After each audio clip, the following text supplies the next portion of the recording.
واللہ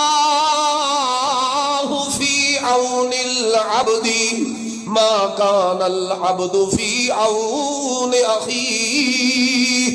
میرے نبی نے فرمایا اللہ اس بندے کی مدد میں لگ جاتا ہے. کس بندے کی مدد میں لگ جاتا ہے؟ فرمایا جو بندہ اپنے مسلمان بھائی کی مدد میں لگ جاتا ہے. جتنی دیر وہ اپنے مسلمان بھائی کی مدد میں لگا رہتا ہے فرش زمین پر، اتنی دیر اللہ اس بندے کی مدد میں لگ جاتا ہے عرش بری پر. یہ ہے اسلام. اب آؤ ادھر سود. ادھر کیا ہے؟ بددیانتی ہے، خود غرضی ہے، مال و زر کی ہوس ہے، روپے پیسے بٹورنے کی چاہت ہے، لوگوں کی جھولیاں خالی کرنے کی خواہش ہے، لوگوں کے گھروں کو اجاڑنے کی چاہت ہے. نعرہ تو بڑا خوشنما ہے، نعرہ تو بڑا خوشنما ہے. ہم پیسہ اکٹھا کرتے ہیں، ہم پیسے کے اکٹھا کرنے کے بعد وسائل پہ خرچ کرتے ہیں، ہم لوگوں کو دیتے ہیں، لوگ اس سے اپنے کاروبار کرتے ہیں، ہم لوگوں کو قرض دیتے ہیں، ہم کاروبار کے لیے دیتے ہیں. کبھی سوچا آپ نے یہ چھوٹی چھوٹی آمدنیوں والے، یہ چھوٹی چھوٹی آمدنیوں والے بچا بچا کے اپنے پیٹ کاٹ کے تھوڑا تھوڑا جوڑ جوڑ کر جب کچھ تھوڑا سا آمدنی بنا لیتے ہیں اپنی، جا کے کہاں رکھواتے ہیں؟ بینک میں. یہ ہزاروں لوگ چھوٹی چھوٹی آمدنیوں والے ایک بڑے تالاب میں جا ڈالتے ہیں اپنا پیسہ. بینک کے ایک بڑے تالاب میں جا ڈالتے ہیں اپنا پیسہ. اب وہاں ذخیرہ جمع ہو گیا. اب وہاں کیا ہوا جی ہم آگے لوگوں کو دیتے ہیں کاروبار پر دیتے ہیں. کاروبار کرنے کی ہر بندہ صلاحیت رکھ سکتا ہے؟ ہر بندے میں اتنی صلاحیت یا اتنی قابلیت ہے کہ وہ کاروبار چلائے؟ اور وہ جو دیا جاتا ہے تو اس کے لیے کتنی سیکیورٹی کا مطالبہ کیا جاتا ہے. اگر آپ نے 25 لاکھ لینا ہے تو پہلے اس بات کی یقین دہانی بینک کو کروائی جائے کہ آپ کے پاس 25 لاکھ کی کوئی کاروبار ہے یا کوئی مالیت ہے. اگر آپ کے پاس اتنی ہے تاکہ کل کو ہم وصول کر سکیں اس چیز کے ذریعے، اگر آپ بینک کو یہ یقین دہانی کروا دیتے ہیں تو 25 لاکھ کوئی دکھاتے ہیں کوئی شے 25 لاکھ کی تو 25 وہ آپ کو دے دیتا ہے. اب یہ تو پہلے ہی 25 لاکھ والا تھا، اسے پھر 25 اوپر سے مل گیا، اس کے کتنے ہو گئے؟ 50.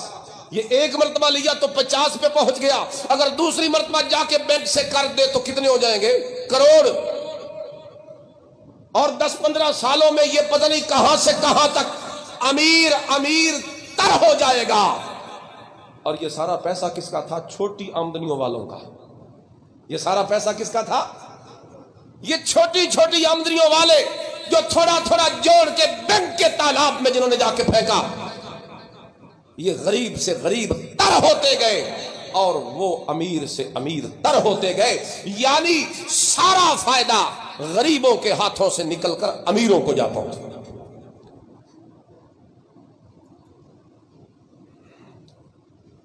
تو یہ بالکل اسلام کے نظریے کے مخالف ہے.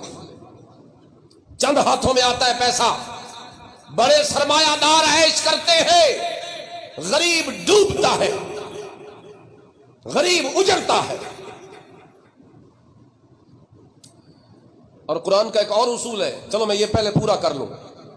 4 لفظ ہیں. سب سے پہلے کفالت.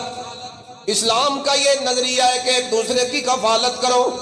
اسلام کا یہ نظریہ ہے وَتَعَاوَنُوا عَلَى الْبِرِّ وَالتَّقْوَىٰ، ایک دوسرے سے تعاون کرو.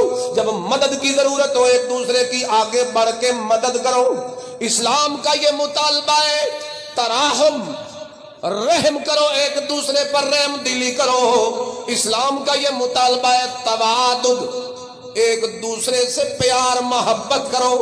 یہ 4 نقطے جو اسلامی تعلیمات کی اخلاقیات کا خلاصہ ہے، کفالت، تعاون، تراحم، توادد. سود کے نظام میں ان 4 کی دھجیاں اڑائی جاتی ہیں.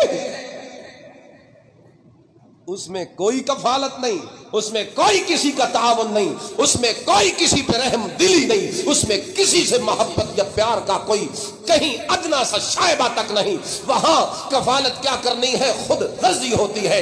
کسی کا تعاون کیا کرنا ہے؟ اپنا پیٹ بھرنے کی آگ لگی ہوتی ہے۔ کسی سے رحم کیا کرنا ہے؟ الٹا لوگوں پہ ظلم کیا جاتا ہے۔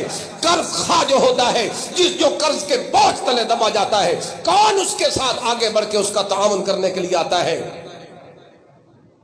ہرگز نہیں ہوتا، ہرگز نہیں ہوتا۔ تو اسلامی تعلیمات کی روح کے خلاف ہے سود۔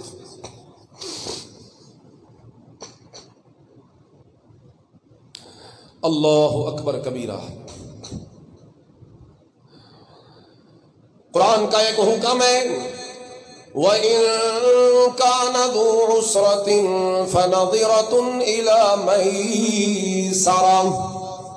اگر قرض دینے والے بندے کو، جس کو قرض دیا ہے آپ نے، اگر وہ تنگ دست ہو گیا ہے، قرض واپس نہیں کر سکتا، فَنَظِرَةٌ إِلَى مَيْسَرَةٍ، قرآن کہتا ہے اسے مہلت دے دو۔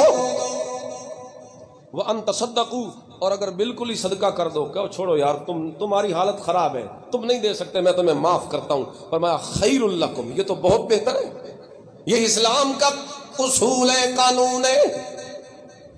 اور یہاں جو قرض نہیں دے سکتا، ایک مدت جو مقرر تھی اسے مہلت دی جاتی ہے یا معاف کیا جاتا ہے، الٹا اس پہ سود ڈبل کیا جاتا ہے۔ یہ ہے کہ نہیں؟ یہ اسلام کے اصولوں کے خلاف ہے۔ اللہ اللہ، میرے نبی نے فرمایا، جو بندہ کسی مسلمان کو قرض دیتا ہے، جتنے تک وہ مدت واپس کرنے کی نہیں آتی، ہر دن میں اسے ایک صدقے کا ثواب ملتا رہتا ہے۔ اور اگر دوبارہ وہ آئے اس کے پاس لینے کے لیے، لیکن نہ ہو اس کے پاس، یہ مہلت دے دے، ایک اور مدت رکھ لے، اگلی تھوڑا سا وقت وقفہ مہلت دے دے۔ فرمایا مہلت دینے کے بعد اگلی مدت کے آنے تک روزانہ 2 صدقوں کا ثواب ملتا رہتا ہے۔ فرمایا جو کسی کو قرض پہ مہلت دے گا، اللہ اسے اپنے عرش کے سائے نصیب کرے۔ میرے نبی نے پچھلی امتوں کے ایک تاجر کا واقعہ سنایا، مہلت دیتا تھا لوگوں کو، قرض دیتا تھا، لیکن جب لوگ واپس نہ کر سکتے تو رحم کھاتا، مہلت دیتا، یہ سوچ کر کے آج میں اسے معاف کروں تو اللہ مجھے معاف کر دے گا۔ میرے نبی نے فرمایا پھر اللہ نے وہی کیا جو اس نے اللہ سے سوچا، اللہ سے جو امید لگائی، لوگوں کو قرض معاف کرتا تھا، اللہ نے اس بندے کی ساری غلطیوں سے صرف نظر کر کے اسے معاف کر دیا۔ یہ اسلام ہے۔ اور سود تو ساری خود غرضی ہے، سود تو تباہی، اخلاق کو بھی بگاڑتا ہے سود، آپ کے معاشرے کو بھی تباہی کے گھاٹ اتارتا ہے سود، معاشرتی بیماریاں برائیاں جنم لیتی،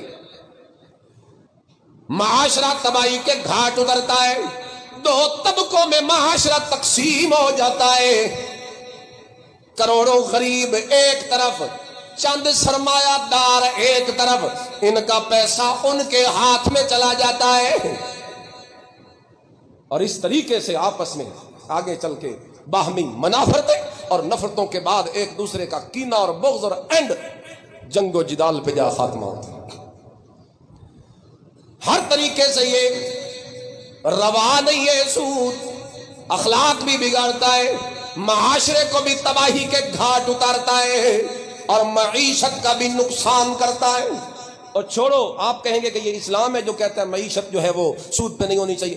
آج اٹھا کے دیکھ لو، مغربی جتنے ماہر معاشیات ہیں، آپ انہیں پڑھ کے دیکھ لو، ہوئے کوئی بندے دا پتر مغربی غیر مسلم بے شک، وہ مشرقی ماہرین معاشیات کے ہم نوا ہو چکے ہیں، وہ کہتے ہیں، بلکہ ان میں سب سے بڑا امام مانا جانے والا ماہر معاشیات لارڈ کینز، وہ کہتا ہے کہ اتنے تک اس دنیا میں بے روزگاری کا خاتمہ نہیں ہو سکتا جتنے تک دنیا سے سود کا خاتمہ نہیں ہو سکتا۔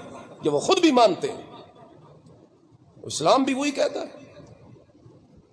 تو یہ معیشت کو بھی تباہ کرتا ہے، معاشرے کو بھی تباہ کرتا ہے اور اخلاق کو بھی. تو سود سے بچیے. کوئی ایسا معاملہ جس میں آپ پھنسے ہوئے ہیں، بینک کی ملازمت آپ کرتے ہیں، یہ سود ہے، سودی نظام ہے سارا. لہذا حرام کاریاں نہ کیجیے، کوشش کیجیے اپنا متبادل انتظام ڈھونڈیے اور بوجھل دل کے ساتھ چلو اس میں کچھ وقفہ آپ لے لیں جتنے تک آپ کا متبادل انتظام نہیں ہوتا. بوجھل دل کے ساتھ اس میں چلتے رہے اور جلد از جلد کوشش کر کے اپنا متبادل انتظام کیجیے. اس کے علاوہ اور جو سودی معاملات ہیں، بینک میں پیسہ رکھوانا انٹرسٹ اور سود کے لیے، نفع کے لیے، یہ حرام ہے، ناجائز ہے. اس سے پیسہ نکلوائیے. رکھنا بھی اگر آپ نے ہے تو حفاظت کے لیے کرنٹ اکاؤنٹ میں رکھیے یا لاکرز میں رکھیے، جہاں صرف آپ کی رقم سیو ہوتی ہے، جب آپ چاہیں تو اٹھا لیتے ہیں. وہ ایک الماری کی طرح ہے جو آپ نے وہاں رکھ دی ہے حفاظت کے لیے، نہ وہ اس میں لگتی ہے اور نہ اس پہ سود آپ کو دیا جاتا ہے. اگر ضرورت ہو تو ان میں رکھوائیے.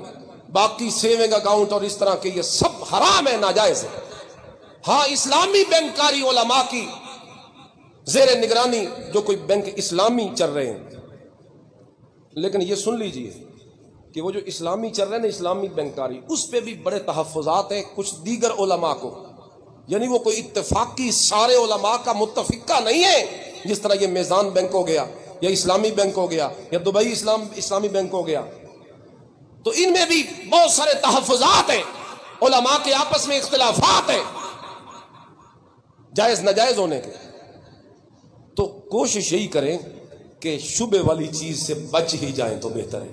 اپنا پیسہ تجارت میں لگائیں، اپنا پیسہ کاروبار کریں. آپ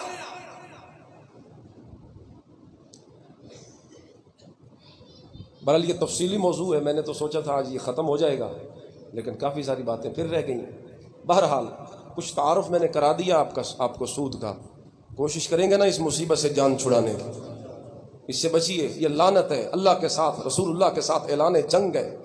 یہ عذاب قبر کا بہت بڑا سبب ہے. یہ آخرت کے تباہ ہونے کا بہت بڑا ذریعہ ہے. یہ آپ کے اعمال، اس سے آپ کو توفیق نہیں ملتی نیک اعمال کرنے کی.